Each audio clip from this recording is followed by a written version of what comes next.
Bonsoir mesdames et messieurs, bienvenue sur notre chaîne. Alors pour aujourd'hui, je voudrais qu'on fasse l'actualité de 2 ou 3 vidéos. On verra bien si on peut faire 2 ou 3 vidéos selon le temps et comment ça va se passer.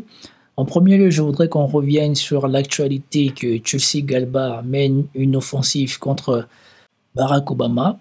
Ensuite, on va revenir sur l'affaire Rachida Dati et on essaiera de finir sur Dominique de Villepin et Pascal Boniface qui dénoncent le comportement du président du CRIF. Donc, sans plus tarder, nous passons à la vidéo. Permettez-moi déjà pour commencer de rectifier la date. Nous sommes le 22 juillet. Alors, ça prendra un petit moment.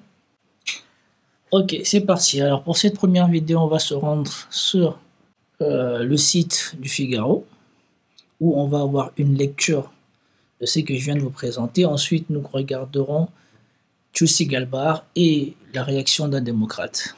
Voilà, nous sommes sur le site du Figaro, où nous allons pouvoir écouter le résumé de l'article du Figaro qui dit que la directrice des renseignements américains accuse Barack Obama d'avoir préparé un coup d'État contre Trump. C'est parti. En plus, pour ça, je pense qu'il est mieux de faire comme ça. La directrice du renseignement américain accuse Barack Obama d'avoir préparé un « coup d'État » contre Trump.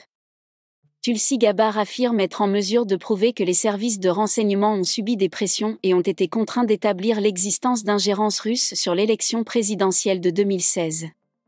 Tulsi Gabbard, la directrice du renseignement national américain, réclame des poursuites à l'encontre de Barack Obama qu'elle accuse de « conspiration traîtresse ».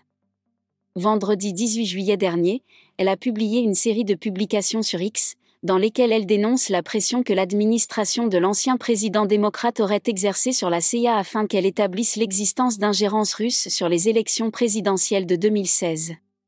Cette ancienne représentante démocrate d'une circonscription d'Hawaï s'est ralliée à la candidature de Donald Trump un mois avant les élections de 2024 et s'est fait une place parmi son cercle proche. Elle mène désormais un combat médiatique pour démontrer que l'équipe d'Obama avait préparé le terrain pour un coup d'État depuis plusieurs années, contre Donald Trump, après sa victoire face à Hillary Clinton. Selon elle, ils auraient fabriqué et politisé des renseignements, suggérant une manipulation des résultats électoraux impulsés par la Russie. Leur objectif était de subvertir la volonté du peuple américain et de tenter d'empêcher le président de remplir son mandat, écrit-elle. La responsable a mis à disposition de la justice, samedi 19 juillet, une série de documents censés prouver ses dires, dans le but qu'ils fassent l'objet d'une saisine pénale. Parmi ces pièces, se trouve, selon le Guardian, une évaluation partiellement expurgée des services de renseignement sur les cybermenaces pesant sur l'élection de 2016 ainsi que des notes provenant du bureau de James Clapper, l'ancien directeur du renseignement national. Donald Trump n'a eu de cesse de dénoncer les rapports gouvernementaux successifs témoignant de la présence d'une ingérence russe en 2016, les qualifiant de « canulars ». Dans le premier, publié en 2017, les 3 agences de renseignement, la CIA, le FBI et la NSA, mettaient en évidence l'existence d'interférences russes, sans prouver qu'elles menaient inéluctablement à la victoire de Donald Trump. En 2020, un rapport bipartisan de la Commission sénatoriale du renseignement réaffirmait l'existence d'une « vaste campagne du gouvernement russe contre les infrastructures électorales américaines ». L'offensive de Tulsi Gabbard a naturellement ulcéré le camp démocrate ces derniers jours. Toutes les enquêtes légitimes, y compris l'enquête bipartisane de la Commission du renseignement du Sénat, n'ont trouvé aucune preuve de politisation et ont approuvé les conclusions de l'évaluation de la communauté du renseignement de 2017, a déclaré un représentant démocrate du Connecticut. Pour un élu de Virginie, ce n'est qu'une nouvelle tentative menée par Gabbard visant à réécrire l'histoire et éroder la confiance dans les agences de renseignement qu'elle est censée diriger. Alors, je vous ai laissé écouter la totalité de l'intervention avant. Maintenant, je veux commenter très brièvement pour qu'on puisse avoir l'occasion d'écouter Tulsi Gabbard et puis d'écouter peut-être aussi soit son intervention elle toute seule, soit quand elle est interrogée par les gens de Fox. Je pense qu'on va écouter celle où elle est interrogée par les gens de Fox et surtout la réaction de l'un des élus américains ou de quelqu'un aux États-Unis qui parle et vous allez attendre dans ce qu'il dit, vous attendez bien le détail sur lequel il s'appuie pour essayer de discréditer Tulsi Gabbard. Alors ici, il ne faut pas qu'on fasse non plus l'autruche. On comprend bien que c'est une séquence difficile pour Trump en ce moment, parce que la paix en Ukraine, il n'y a pas. Et surtout, autre chose dans laquelle il est empêtré, c'est dans l'affaire Epstein. Il a empêtré dans l'affaire Epstein, où les démocrates eux-mêmes avaient commencé à souffler sur les braises de cette affaire, comme quoi Trump il avait beaucoup joué avec ça avant d'être élu, et que maintenant il devait aller au bout de son truc. Alors on peut bien accepter le fait que, comme l'autre là-bas, le loser du Moyen-Orient, comme je l'appelle, utilise toutes les choses que son pays avait en réserve pour se maintenir au pouvoir le plus longtemps possible. Ici, on peut comprendre aussi que le timing du gouvernement ou de l'administration Trump, eh ben, quand ils sont tombés sur ce dossier et vu qu'en ce moment ils sont dans une période difficile, ils utilisent ça pour essayer de s'en sortir. Ça, c'est tout à fait acceptable. Par contre, ce qui est pas acceptable dans les arguments ou dans les contre-arguments qu'on leur oppose, c'est de dire que ils veulent comment est-ce qu'on dit ça déjà? C'est quoi le bon mot? Ils veulent distraire les gens ou ils veulent faire oublier aux gens l'affaire Epstein. Alors moi, je trouve que ça, c'est pas un argument. Ce qui compte, c'est ce qu'il y a dans le dossier. Et surtout, comme on dit ici, c'est qu'est-ce qu'il y a dans le dossier. Si le dossier est vide, ça retombera comme un soufflet. Mais si le dossier est important, peut-être pas. Donc, écoutons et commentons d'abord.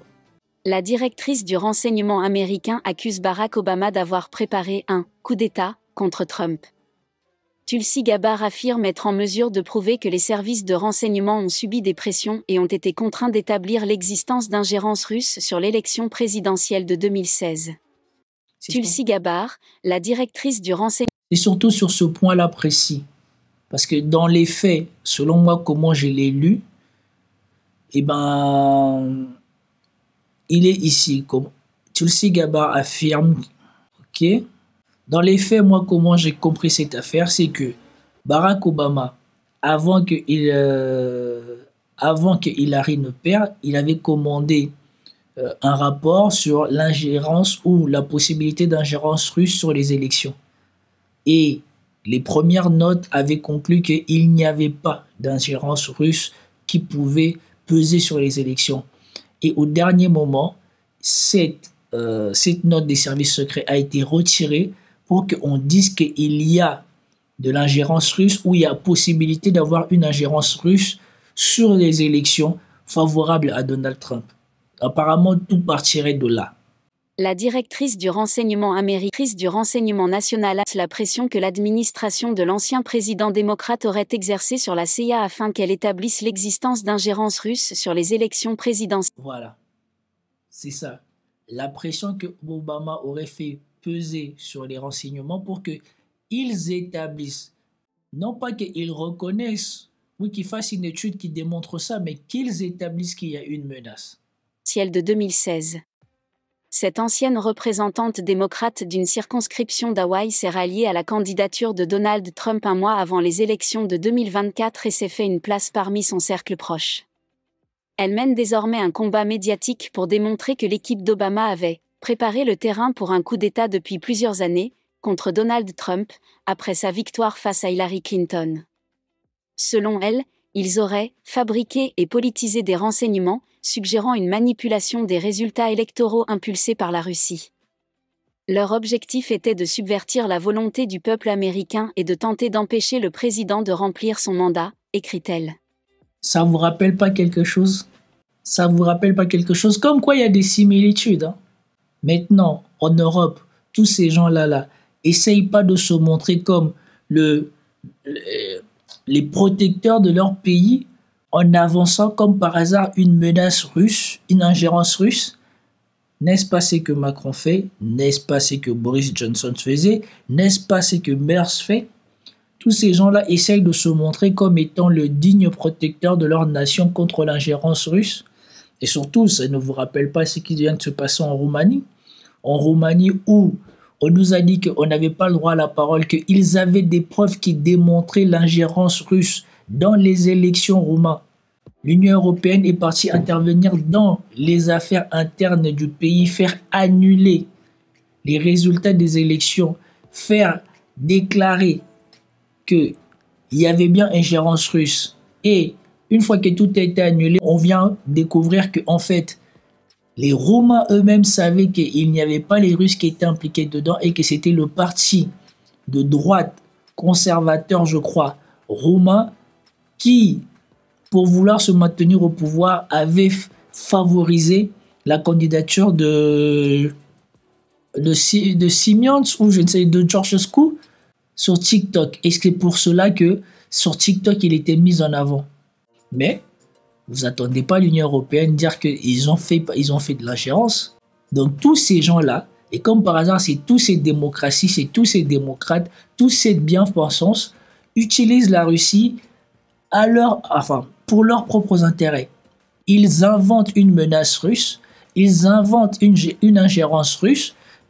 Je ne vais pas dire qu'il n'y en a pas. Bien évidemment que sur le plan géopolitique, ce n'est qu'un rapport d'intérêt. Les Russes défendront l'intérêt de leur pays comme les Européens défendront l'intérêt de leur pays.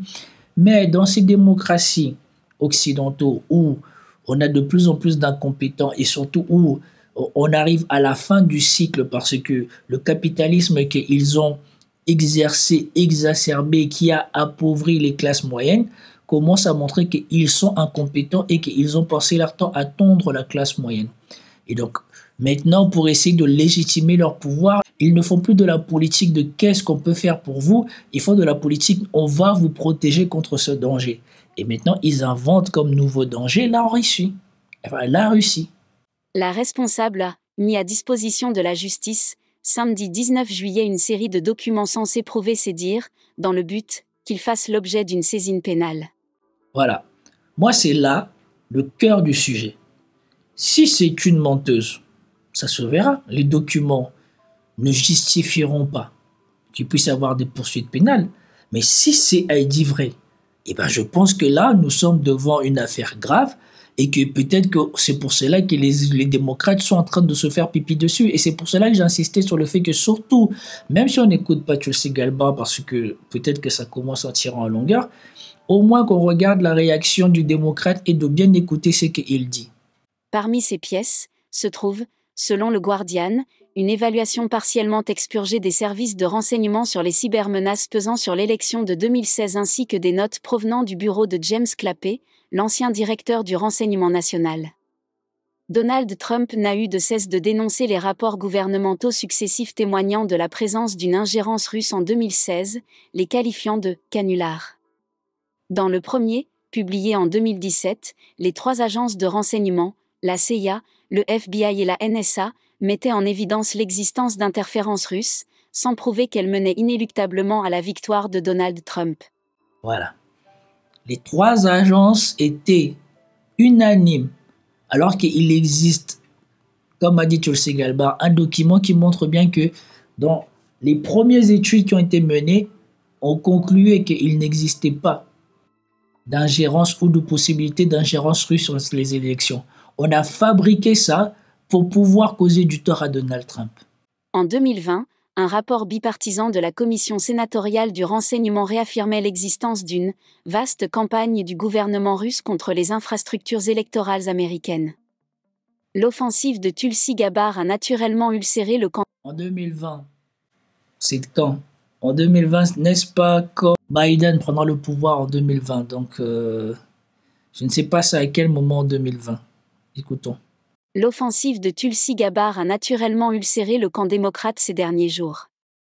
Toutes les enquêtes légitimes, y compris l'enquête bipartisane de la Commission du renseignement du Sénat, n'ont trouvé aucune preuve de politisation et ont approuvé les conclusions de l'évaluation de la communauté du renseignement de 2017, a déclaré un représentant démocrate du Connecticut. Mais attends, ça veut dire quoi ça ? À partir de 2017, le mot était déjà passé qu'il existe une ingérence russe. Donc pourquoi on allait revenir dessus ?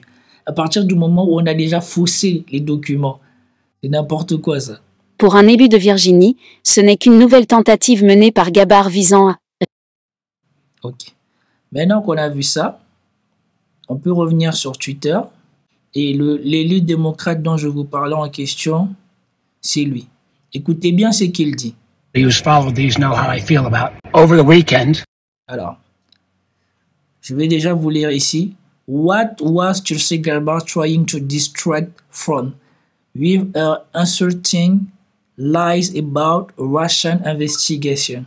De quoi Tulsi Gabbard essaye-t-il de nous distraire avec ses mensonges insultants à propos des investigations sur la Russie? Over the weekend, D.N.I. Gabbard, who anybody who's followed these know how I feel about, was again trying to maybe divert from Epstein, trying to rehash. Donc ici, lui, il dit que Tulsi Gabbard, il essaye de détourner les gens de l'affaire Epstein. The 2016 Russia investigation. Et elle essaye de changer ou de hacher, c'est détruire ou refaire en tout cas. Elle essaye de refaire le rapport sur la Russie de 2016. C'est de là que tout est parti. Where no one ever claimed Russia altered votes. Voilà. Et écoutez bien ce qu'elle dit ici. Écoutez bien, c'est là la petite nuance. Personne n'a jamais dit que la Russie avait entravé les voix ou avait altéré les voix. But everyone claims that Russia tried to interfere on Trump's behalf. Voilà. Mais tout le monde a dit que la Russie essayait d'intervenir en faveur de Trump. Tout le monde. C'est qui le tout le monde? Vous écoutez bien. Parce que Tulsi Gabbard a dit que les actes qu'elle a remis à la justice pourraient justifier des poursuites pénales pour trahison. Et ici, maintenant, ça commence à dire, mais personne n'a jamais dit ça. Personne n'a jamais dit que la Russie était intervenue ou avait altéré le vote.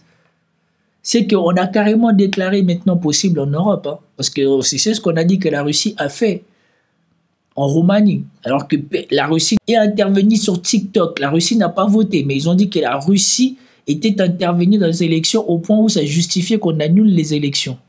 Well documented, well vetted, the Senate Intelligence bipartisan, unanimous report, the Mueller report, and now. Et surtout, il faut que je vous le remette parce que vous, par certains, vous ne le voyez pas. Ou alors ça passe trop vite. Gabbard, in her next effort of trying to politicize, is actually threatening legal action against former. Donc maintenant, Tulsi Gabbard essaye de politiser et de menacer d'action pénale les employés, employees of the intelligence community and les employés de renseignement others. I mean, et autres. Au lieu de dire elle vise essentiellement Barack Obama et tous ceux qui ont conspiré à ça, ça devient non. On ne cite pas Barack Obama pour faire semblant qu'il n'est pas visé, alors que Tulsi Gabbard a dit bien que non. La tête de cette histoire, ça commence avec Barack Obama. Les autres, ils n'ont pas voulu truquer. Ils ont truqué parce que l'ordre est venu de plus haut. Donc, ce n'est pas une échelle qui monte, c'est une échelle qui descend. Ça ne part pas d'en bas pour finir en haut. Genre, en bas, on truc pour satisfaire le chef. Non, c'est le chef qui dit que retirez-moi ça de là et dites que la Russie fait ça. Is there not anyone going to stand up against this politicization? The country needs an independent intelligence community that speaks truth to power. Ben oui, maintenant que c'est là à leur tour de subir ce que eux ils ont fait instrumentaliser l'État pour s'en prendre en Trump et surtout pour contrôler les gens, ça devient non, maintenant nous avons besoin de structures indépendantes contre le pouvoir. Ben oui, bien sûr. Not that makes up fables to try to please Donald Trump. Laissez-moi voir déjà, ça fait combien de temps que nous sommes ensemble? Bon, ça fait 22 minutes. Donc, à la fin, on va juste écouter Tulsi Gabbard qui dit ce qu'elle pense de ces documents ou de ce qu'elle voulait divulguer. Comme ça, on aura fait le tour. Ok, bon, ici, il y a quelque chose de plus visuel pour vous tous. Saying that I released, declassified and released, spells out in great detail.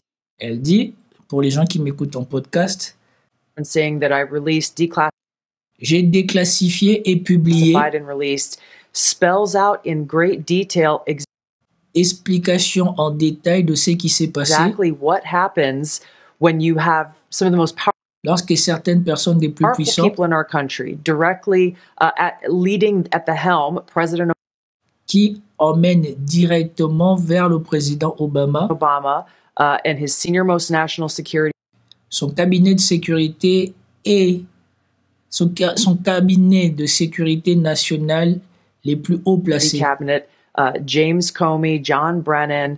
Elle cite deux personnes, James Comey, John Brennan. James Clapper and encore de James Clapper, Susan Rice, donc ça fait 4, et d'autres. And Susan Rice and others, essentially making a very intentional decision to create this. Qui ont pris une décision intentionnelle, donc ça veut dire qu'ils le voulaient, de créer cet élément de renseignement fabriqué. Donc ce n'est pas sur la base des renseignements qu'ils ont reçus, mais qu'eux-mêmes ils ont décidé d'inventer. Manufactured, politicized piece of intelligence with the objective of subverting the will of the American people who in November of 2016 pour tromper les Américains qui en 2016 ont donné une victoire historique. Delivered a historic victory to President Trump, defeating Hillary Clinton. Le président Trump sur le président Trump sur Hillary Clinton. Et le but du président Obama and President Obama and his team, their goal was to essentially et son équipe avaient pour but essentiellement not accept the decision of the American people and de ne pas accepter la défaite ou la décision des Américains et d'utiliser les éléments de renseignement fabriqués et politisés. Donc c'est qu'ils ont pris, donc de dire que voilà, il y a interférence des Russes en faveur de Trump. To use this manufactured, politicized intelligence as a means to enact what would become essentially comme un moyen essentiel pour un coup d'État. A years-long coup against President Trump. You have gone into great detail over these years of what the effects of this document and this decision have resulted in. Obviously, a years-long Mueller investigation that cost. Donc, à partir des documents qu'ils ont fabriqués, ils ont pu faire plein d'investigations parce que comme ils justifiaient par le fait qu'il y avait une ingérence russe, ça leur donnait l'autorisation de faire des investigations, de faire des enquêtes sur d'autres personnes. Par exemple, ici, elle cite l'enquête Miller qui aurait coûté 40 millions. Taxpayers, almost $40 million, 2 congressional impeachments.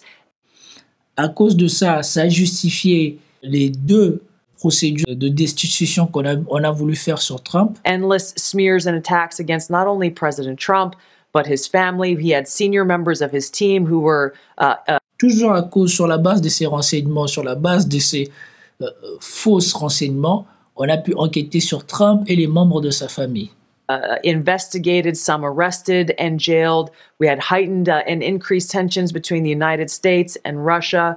The list goes on about the consequences of President Obama and his senior cabinet members politicizing intelligence once again, and I say these words very clearly, to enact what was essentially a years-long coup, subverting the will of the American people in that election in November. Now, voilà. Donc, maintenant, on en a fini avec cette histoire de Donald Trump, ou en tout cas de Tulsi Gabbard. J'espère que vous avez apprécié. Peace out à tous.